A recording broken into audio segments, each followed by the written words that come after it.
Young adult TV shows have shaped how generations understand love, sex, and power. But what happens when these shows, meant for teenagers, treat sexual assault, misogyny, and the violation of consent like they're just part of the drama? Gossip Girl, The Vampire Diaries, Skins, Pretty Little Liars. We grew up on these shows. They are messy, dramatic, addicting, and full of characters we love to hate or hated to love. But rewatching them now, with adult eyes, something becomes uncomfortably clear. They didn't just entertain us, they taught us. The lack of remorse, lack of consequences, the normalisation of abusive behaviour. It raised a generation of people so quick to dismiss these acts as growing pains, no big deal, and in retrospective, it's dangerous. This video isn't about being outraged for the sake of it. It's about critically looking at the media that raised us and examining the dangerous contributions it's made to the culture. In this video, we're breaking down how teen TV helped normalize things that it shouldn't and why it matters now more than ever. This video was specifically inspired by the verdicts of the P. Diddy trials and the responses I saw around it. It really got me thinking about the rape culture pyramid. While the pyramid is not attributed to one author, it connects personal experiences of harm to broader systems of male dominance, helping us visualize how harmless cultural norms enable the most extreme forms of violence. I'll be providing examples from the shows I loved watching growing up to demonstrate how the media we consume all contributes. At the base, we have the foundation, cultural norms that support rape culture. These are everyday attitudes and behaviors that seem harmless or even socially acceptable, but they laid the groundwork for a culture where men's violence against women and girls are normalized, excused, or minimalized. Sexist jokes, boys being boys, catcalling, objectification, blaming victims for what they wore or drank. These messages reinforce male entitlement to women's bodies and dismiss the seriousness of abuse, especially when it's committed by men. No. This is seen in a character in the name of Mark, a minor character from 90210, whose impact and behavior were deeply problematic but excused as normal teenage stuff. He wasn't a supernatural villain or a misunderstood anti-hero. He was just a regular high school guy, and that's what makes his actions especially important to critique. Mark repeatedly crossed boundaries with his female classmates in ways that mirror real-life misogyny and sexual harassment in schools, yet the show minimalizes or ignores the seriousness. Mark was part of a storyline involving the leaked nudes of Annie, one of the other characters on the show. Pictures he had taken without her consent when he got her drunk and tried to pressure her into sex during a very vulnerable moment in her life. Yet, his manipulation and boundary pushing was never framed as abusive, just typical teenage behavior. His actions were framed as just part of high school gossip or teen scandal.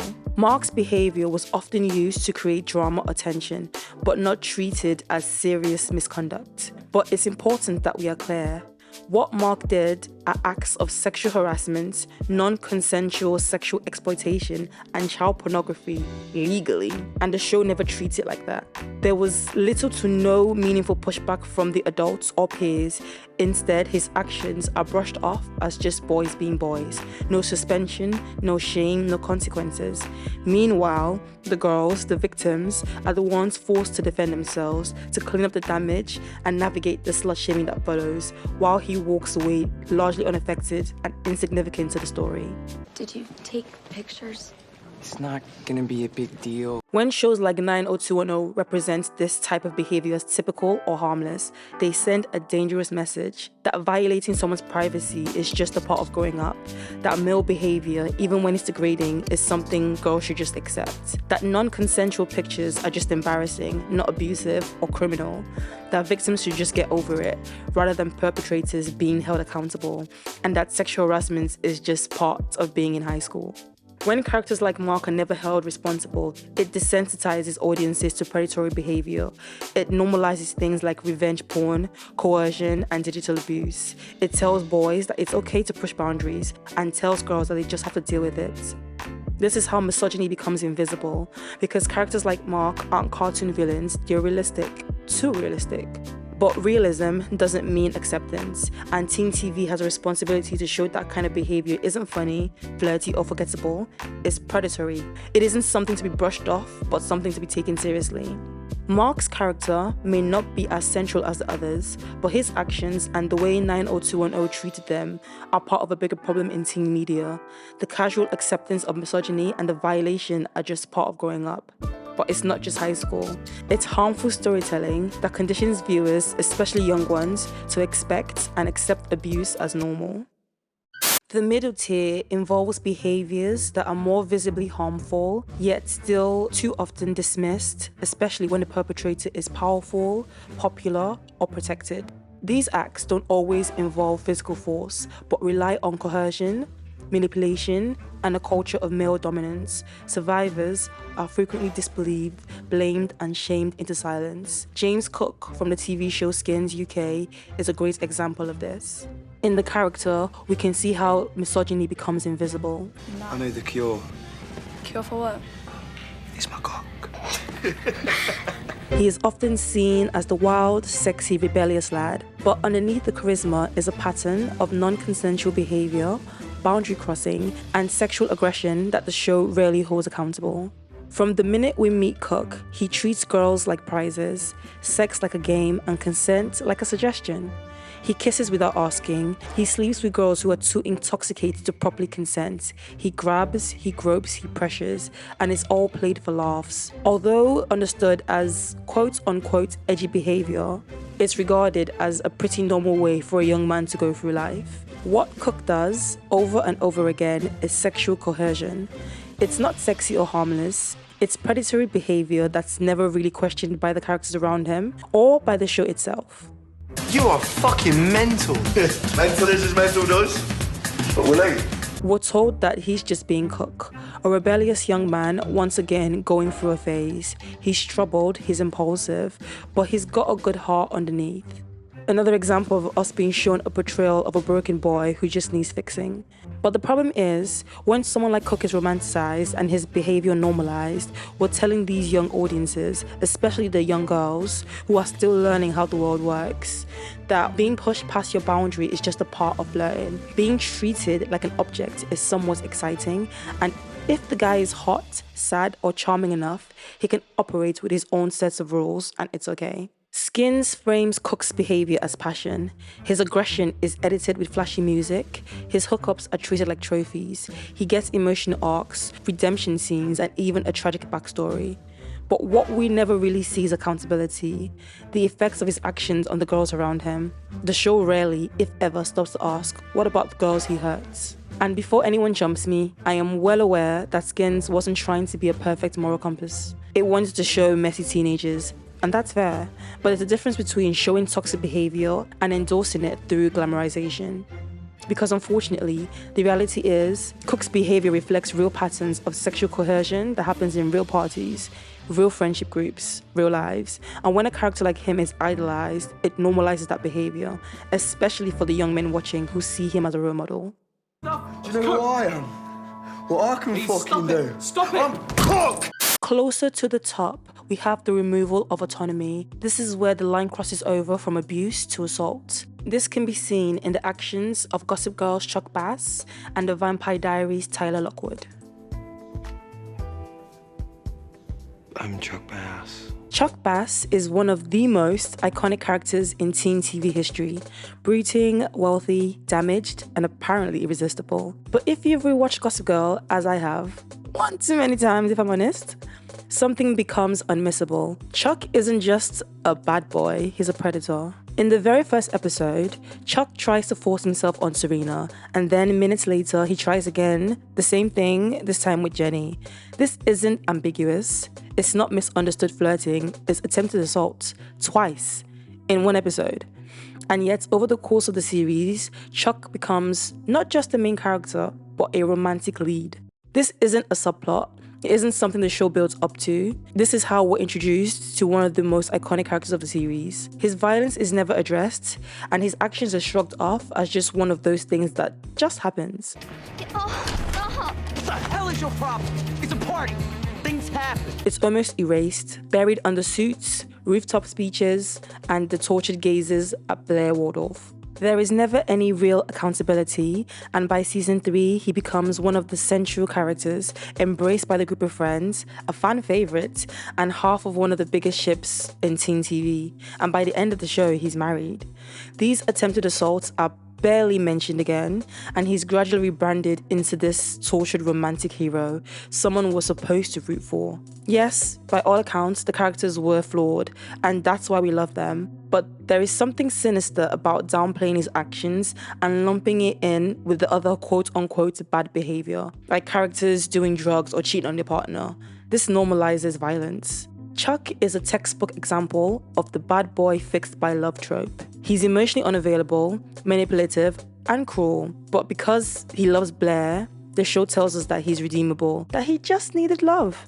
What's implied is assault of that nature, an actual crime that to me can never be justified, is forgivable, forgettable, almost irrelevant, especially in the midst of the bigger picture, the bigger storyline. Chuck Bass is not misunderstood. He is written as a predator, and the show decides to make him a prince. When shows like this do this, it trains its young viewers to romanticize red flags, that deep down, the guy is just a good guy, that he was just going through a rough patch and that's not who he really is, that his actions are just a blip in his overall story.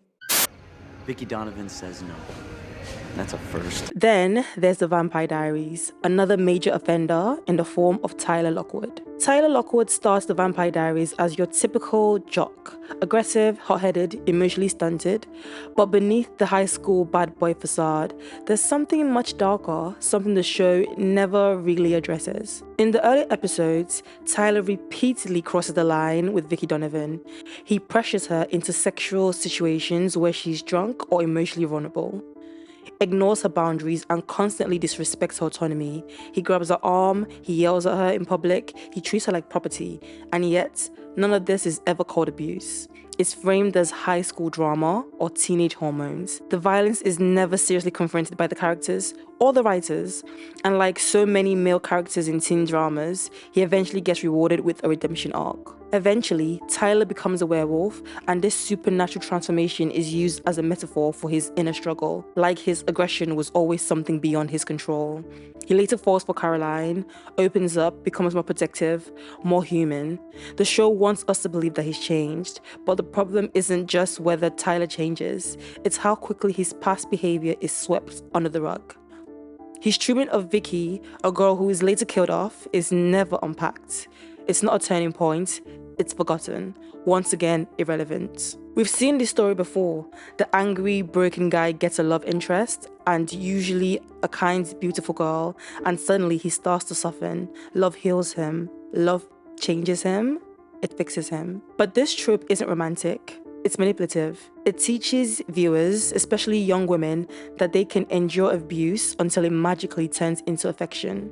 That you can fix someone by loving them hard enough. In real life, someone who grabs your arm and forces themselves on you when you say no, who corners you at parties, who treats you like an object to control, isn't someone just going through a rough patch. They are someone you need to stay far away from, someone in need of accountability.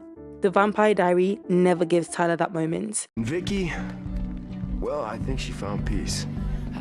Somehow it feels like she did. Instead, it rewards him with a romantic arc, with friendship, superpowers, and eventual sympathy. The girl he hurts, Vicky, gets none of that. Her trauma is barely a footnote. Barely. When shows like The Vampire Diaries frame Tyler's inappropriate and forced behavior as just being a teenager or being overwhelmed by the curse, they are minimalizing real harm. They are reaffirming to their young viewers that it's not that serious, it's not that deep, it's just part of adolescence, growing pains, and that it's okay that the man's journey to be better comes at the detriment of the woman around him. Then, at the very top, we have the visible, criminal end of the spectrum: rape, sexual assault, trafficking, and femicide. When we ignore the foundations, the so-called harmless behaviors, we cultivate a world where this violence becomes inevitable. These crimes do not occur in isolation. They grow from a culture that teaches men that they're entitled to women and teaches women to tolerate or fear violence as part of everyday life. In show after show, these toxic behaviours aren't handled with care. They are used as a plot device, often forgotten by the next episode, while lesser crimes like stealing tests or lying to your best friend are often given more seriousness and weight. These shows didn't just show abuse and assault, they normalised it. When abuse is framed as romance, when predators are written as boyfriends, when consent is treated like a suggestion, teen TV becomes more than cringy. It becomes kind of dangerous. And I know some may say it's just TV, it's fiction. But when media targeted at teens, young people still figuring out how the world works, are repeatedly showing that abuse can be sexy, forgivable, or even romantic, it shapes belief and morals. Media doesn't just reflect society, it programs it.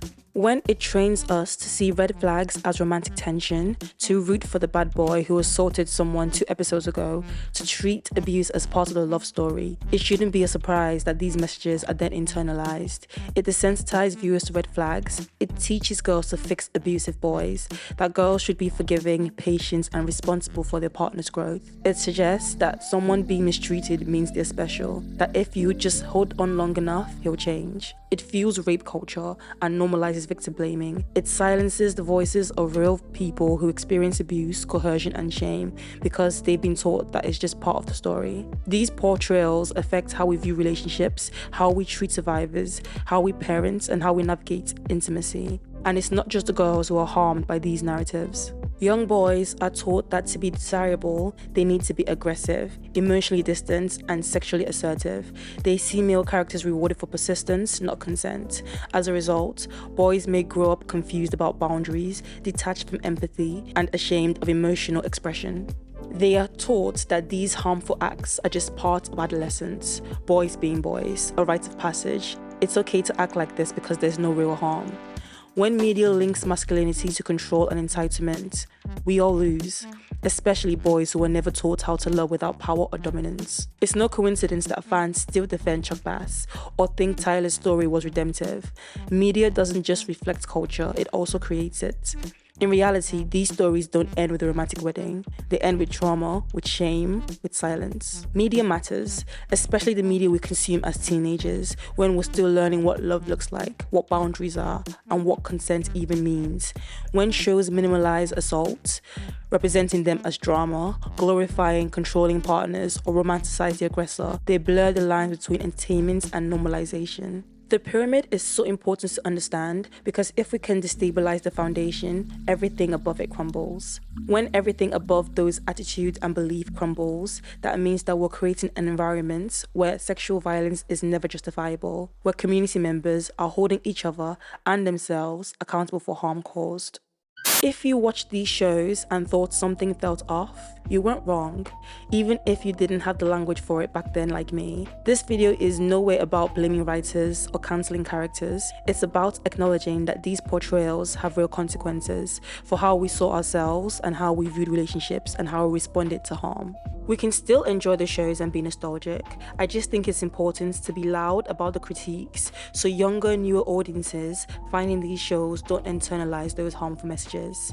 We can't change what these shows taught us, but we can change how we talk about it. We can call it for what it is, abuse and assault being minimalized for entertainment. And we can hold writers and creators to a higher standard now. The good news is that storytelling is evolving. Shows like Sex Education, Never Have I Ever, and even Euphoria, sometimes, are starting to engage with sex, consent, and trauma in more thoughtful ways, starting to show us what healthier portrayals look like while also naming and shaming dangerous ones. But yeah, that's it for this video.